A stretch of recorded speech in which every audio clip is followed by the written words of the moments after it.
My name is Anita Crawford, and I am 68 years old. For most of my life, I worked as a nurse in Charleston, South Carolina, pulling long shifts and sacrificing weekends so I could keep a roof over my son's head. I thought I had seen every form of human suffering in the hospital halls, but nothing could have prepared me for the betrayal I witnessed inside my own home. It started with a simple repair. For weeks, my security cameras had been broken, leaving me feeling uneasy. A technician came by, fixed the system, and installed an app on my phone so I could see the house in real time. I had no idea how quickly that repair would change everything. The following morning, my son Michael and his wife Vanessa told me they were heading out, one for a job interview and the other for grocery shopping. Something nudged me to check the cameras just to see if the system worked. When I tapped the screen, my heart dropped. There they were, sitting in my living room, my private documents spread across the coffee table like it was their own office. I leaned closer to my phone, trying to believe it was a mistake. But then I heard Vanessa's voice. "Where is the original deed?" She said it like a command, not a question. Michael's response cut me deeper than any scalpel I had ever held. "Mom keeps everything organized, we just have to find it." In that moment, I realized they weren't just snooping. They were planning to erase me from my own life, to steal the very home I had built with 30 years of labor. I want to take you with me through this story, step by step, so you can understand how a mother becomes the target of her own child's ambition. Stay with me, because what I discovered in the days that followed would change my life forever. Before I tell you how the situation escalated, you need to understand the bond I thought I had with my son. When Michael was 5 years old, his father walked out on us without so much as a goodbye. I was left with nothing but a small savings account and a little boy who needed me to be strong. I took extra shifts at the hospital, sometimes working nights, sometimes doubling back in the mornings, all so that Michael would never feel the emptiness of going without. Our little house in Charleston became the center of our world. It was modest, but it was ours. I remember patching up scraped knees on the kitchen floor, staying up late to help with school projects, and celebrating birthdays with store-bought cakes because I couldn't afford fancy ones. Still, we always made it feel special. Michael used to hug me tight and tell me I was his hero. I lived for those words. Over the years, I turned down chances at love and companionship. Men came and went, but I chose to focus on Michael. I thought if I gave him stability and sacrifice, he would grow into the kind of man who valued honesty and loyalty. When he finally got married, I told myself Vanessa was the partner who would stand beside him and help build a good life. She was charming in the beginning, always polite, always smiling. I even welcomed her as a daughter. When they said they wanted to move in with me to take better care of me, I believed it was love. I was 68, retired, and beginning to feel the weight of years on my shoulders. I thought having them close by would be comforting. But little by little, the atmosphere changed. Vanessa took over the household finances, insisting she could manage them better. Michael grew distant, less patient, sometimes even irritated when I asked simple questions. The allowance I gave them each month from my pension, $700, was something I thought of as peace money. Yet I overheard them call it crumbs. Still, I brushed away the discomfort. That is what mothers do. We make excuses, we tell ourselves they are tired or stressed. I convinced myself it was normal for young couples to struggle, and that my role was to support them. I never imagined that same support would be twisted into evidence that I was nothing more than a burden standing in their way. The morning I truly saw the truth still feels like a nightmare I cannot wake from. I sat at the kitchen table with a cup of tea, my phone beside me, when I tapped the camera app again. At first I expected an empty room. Instead, the screen filled with the image of Michael pacing back and forth in the living room, his hands running through my neatly stacked folders. Vanessa sat calmly on the couch, flipping through pages as if she were browsing a magazine. "Where is the original deed?" Vanessa's voice was sharp, almost impatient. "Anthony said he can't finish the forgery without it." Anthony Blake. I had met him once, briefly, when Michael introduced him as a friend from a bar. He had the slick smile of a man who thrived on bending rules, and I remember the way my stomach tightened around him. Now I understood why. He was the shadow guiding them.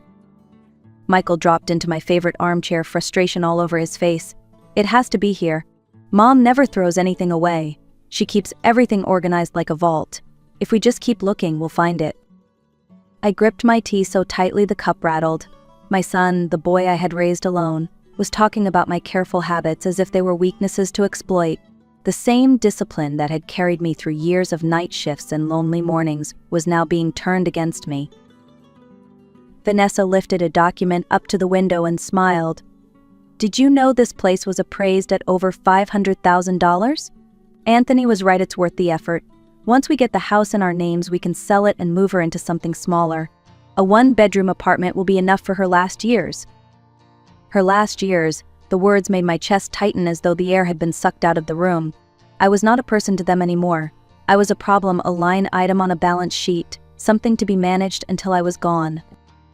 Michael rubbed his forehead. If she refuses to sign, we'll tell her it's just insurance forms. She's been so confused lately she won't even notice. Confused. That word cut deep. Yes, I sometimes forgot small details like where I left my glasses or the date on a calendar. But confusion is not incompetence. Still, they were using my age as a weapon, building a story that I was no longer capable of handling my own affairs. Vanessa leaned closer to him, her tone icy. Don't lose your nerve, Michael. Think about our future, about the family we want. Are we really going to live on the crumbs your mother gives us? Crumbs. The $700 I had stretched out of my modest pension, money I thought was generosity, had been reduced to crumbs. My sacrifice had become an insult in their mouths. I sat there frozen, my phone screen glowing in the dim kitchen light, realizing that the people I had trusted most were plotting to strip me of everything. That was the moment when grief gave way to something else, a quiet, simmering resolve. If they wanted a war, they had just declared it. From that moment on, I began living two lives. To Michael and Vanessa, I was still the soft-spoken mother who made their breakfast, asked about their plans, and smiled when they kissed my cheek on the way out the door. But inside, I had transformed into something else. I became an observer, a silent detective inside my own home. Every word they spoke, every look they exchanged, became another piece of evidence. I kept the camera app open often, watching from my bedroom late at night. Sometimes I could hear them whispering when they thought I was asleep. They spoke about deadlines, about Anthony Blake needing documents signed quickly, about ways to pressure me into compliance. The more I listened, the clearer their strategy became.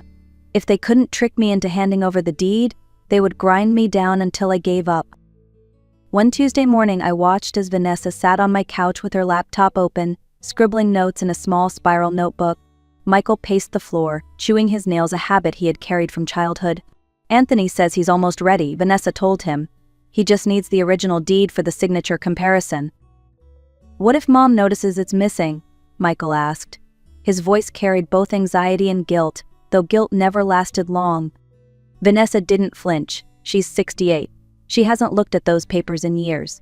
We can borrow it for a few hours and put it back before she even notices. Borrow it. They spoke about stealing my most precious document as if it were a library book. I bit my lips so hard I tasted blood, holding back the urge to storm into the living room right then. But I knew better. If I revealed my knowledge too soon, I would lose the one advantage I had, their assumption that I was clueless. So I played my role. I asked Vanessa to help me with grocery shopping, watching her sigh with impatience, as if I were a burden. I let Michael explain bills to me, nodding politely while he simplified numbers as though I were a child. Each act of condescension burned, but it also confirmed what I had seen on the screen. They believed they were in control. Every night, I sat in my bedroom with my phone glowing in the dark, taking notes, memorizing dates, recording their words. I was terrified, yes, but fear sharpened into determination. My house, my life, my dignity, none of it would be taken without a fight. If they wanted to push me into a corner, they had forgotten one thing.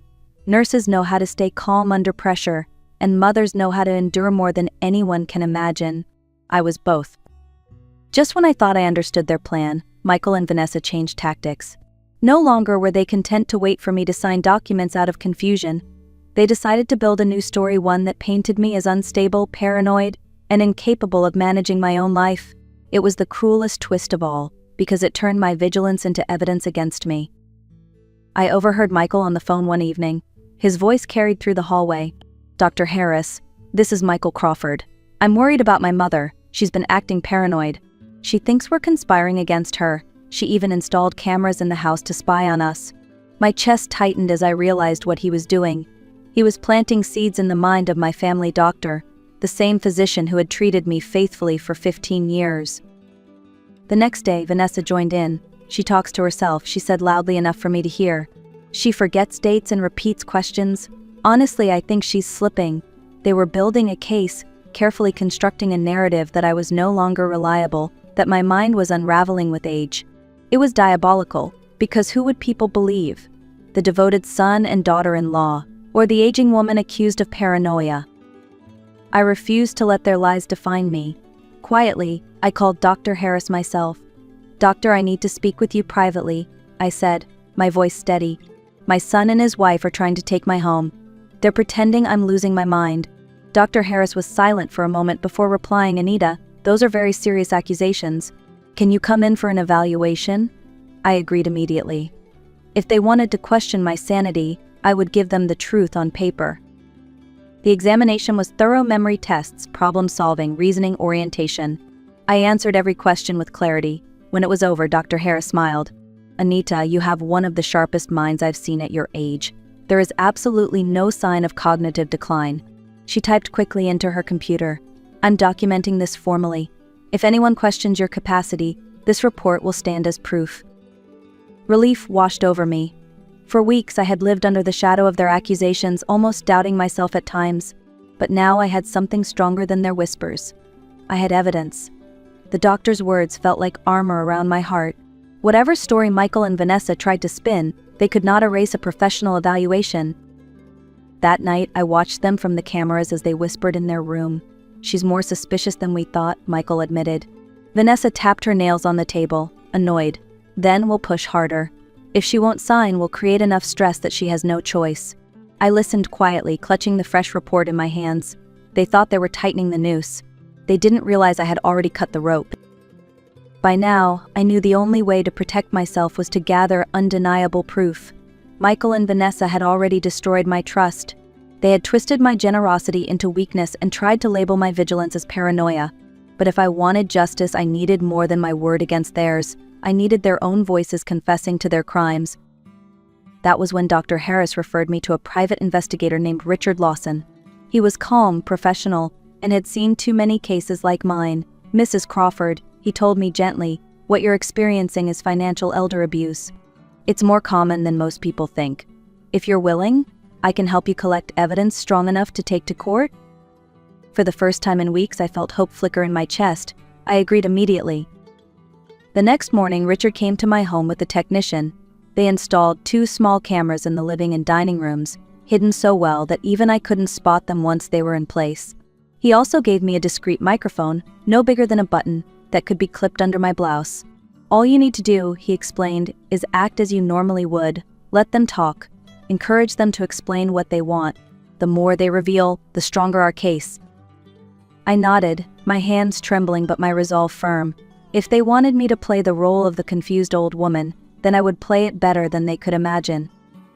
That afternoon, I set the stage. I told Michael and Vanessa I was finally ready to review the documents they kept insisting on. Their eyes lit up like children on Christmas morning. Vanessa rushed to gather the papers. Michael placed a pen beside them, and they guided me to the dining table, as if escorting me to my own execution. "Take your time, Mom," Michael said sweetly, though I could see the impatience behind his eyes. Vanessa smoothed the pages with the confidence of someone who believed victory was within reach. As I adjusted my blouse to sit down, I pressed lightly on the microphone, making sure it was secure. My heart pounded, but my voice remained calm. They thought they had me right where they wanted. What they didn't know was that every word, every admission, every cruel plan would soon be recorded in crystal clarity. For the first time in this nightmare, I wasn't just defending myself, I was setting the trap. The next day we sat down at the dining table. The sun poured through the window, but the air felt heavy, like the calm before a storm. Michael spread the documents across the table and Vanessa placed a pen carefully beside them. My hidden microphone was clipped to beneath my blouse, the tiny cameras capturing every movement, every breath.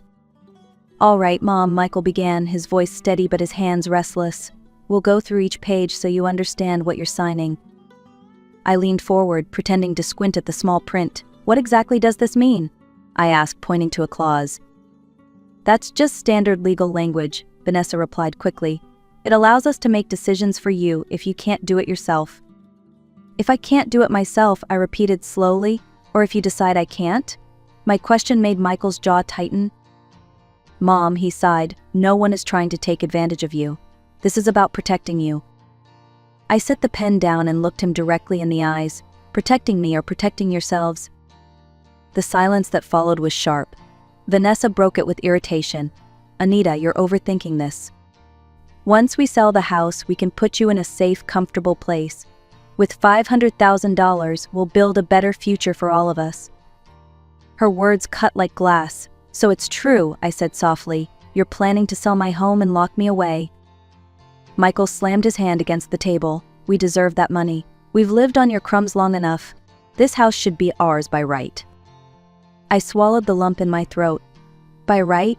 After 30 years of double shifts, after raising you alone, after sacrificing everything for you, this is how you repay me. For the first time, Michael's mask cracked. He looked at Vanessa, desperate for reassurance. She stepped forward, cold as steel. It doesn't matter how you frame it, Anita. You'll sign, or we'll have to declare you incompetent. Anthony already has the paperwork ready. One way or another, this house will be ours. I leaned back slowly, the weight of their words sinking in. Then I smiled, a calmness washing over me. You know what, Michael? You're right about one thing. I may be an old woman, but I'm not foolish enough to sign my own death sentence. Confusion flickered across their faces, and then, right on cue, the front door opened. Detective Richard Lawson stepped inside, followed by 2 uniformed officers and my attorney. Good afternoon, the detective said firmly. Michael Crawford and Vanessa Crawford, you are under arrest for conspiracy to commit fraud, attempted forgery, and elder financial abuse. Michael froze in shock, while Vanessa's face twisted in rage. You tricked us, she spat. I placed the pen back on the table and whispered, No, you tricked yourselves. As the officers placed handcuffs on Michael and Vanessa, the room fell into a silence that felt heavier than all the years of sacrifice behind me. Michael looked at me with wide, frantic eyes. Mom, please, he begged, don't let them do this. I'm your son. The words should have broken me, but they didn't. You stopped being my son the moment you decided my life was worth the price of a house, I answered softly. I gave you everything I had. All I ever asked for in return was honesty and respect. Vanessa struggled against the officer's grip. We took care of you. We lived with you. We kept you company. We helped you with everything. Her voice was shrill, almost desperate. I shook my head. You took care of me the way vultures circle the dying. You didn't wait for me to go. You tried to push me into the grave sooner so you could feast. The officers led them out of the house, and for the first time in months, I felt a deep, cleansing breath fill my lungs. The walls of my home no longer echoed with whispers of betrayal. They echoed with peace. In the months that followed, the legal process unfolded. My attorney negotiated a deal. Michael and Vanessa surrendered any future claim to my property, agreed to stay away from me permanently, and served 18 months in prison instead of the decade they could have faced. Some neighbors asked if I regretted going through with it. After all, he's your only son, they said. My answer was simple. I didn't regret being a mother. I regretted not recognizing sooner that motherhood doesn't mean allowing yourself to be destroyed. Now I live quietly in my home. I tend my garden. I share meals with neighbors who have become like family, and I find joy in small things no one can steal.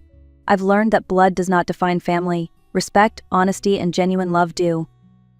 When I sit in my armchair, the same chair where I once comforted Michael as a frightened child, I no longer feel pain. I feel strength. Because sometimes, to protect your peace, you must be willing to lose the people you thought you loved the most. That is my story. It is not an easy one to share, but I hope it reminds you of the importance of protecting both your dignity and your peace. If you have ever faced betrayal, know that you are not alone, and your voice matters more than you think. If Anita's story touched your heart, please take a moment to like this video and subscribe to the channel. Share it with someone who might need courage today. And tell me in the comments where you are listening from. I'd love to know how far this story travels. With love and respect, thank you for being here.